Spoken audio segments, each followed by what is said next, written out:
کہتا ہوں حق ماں کا زیادہ ہے لیکن شان باپ کی زیادہ ہے. پورے قرآن میں بھی کہیں بھی رب نے ماں کی قسم یاد نہیں فرمائی لیکن قرآن میں باپ کی قسم یاد فرمائی. یہ باپ کی شان ہے.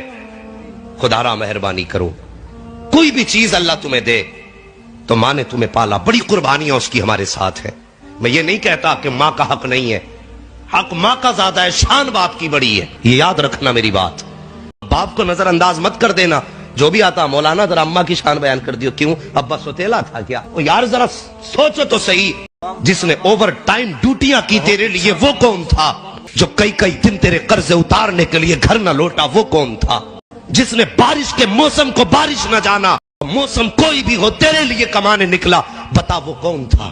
خدا کی قسم جواب یہی آئے گا. جو بارش میں بھی جاتا رہا وہ باپ تھا, جو بوجھ اٹھاتا رہا وہ باپ تھا, جو کئی دن گھر سے باہر رہا وہ باپ تھا, جو لوگوں کی گالیاں کھاتا رہا وہ باپ تھا, جو چلتے سورج کو سہتا رہا وہ باپ تھا, جو گرم دھوپ کے گرم لتھیڑوں کو سہتا رہا وہ باپ تھا. ہر تانے کو سہا جس نے وہ باپ تھا, ہر رسوائی کو سہا جس نے وہ باپ تھا, ہر درد کو سہا جس نے وہ باپ تھا. خون پسینہ ایک کر کے تیرے حلق سے لقمے بنا کے اتارا جس نے وہ باپ تھا. اور جس نے اپنی جوانی گٹی میں ملا کے تجھے پلائی ہے وہ باپ تھا. اگر اتنی محنت سے باپ نے پالا ہے تو مکان پہ صرف ماں کی دعا نہ لکھ, گاڑی پہ صرف ماں کی دعا نہ لکھ, دروازے پہ اگر لکھے تو مسکرا کے لکھ دیا کر یہ صرف ماں کی دعا نہیں ہے بلکہ یہ میری ماں کی بھی دعا ہے, میرے باپ کی بھی دعا. سبحان اللہ سبحان اللہ.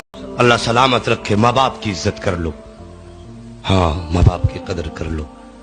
یہ چلے گئے تو پھر تڑپتے رہ جاؤ گے.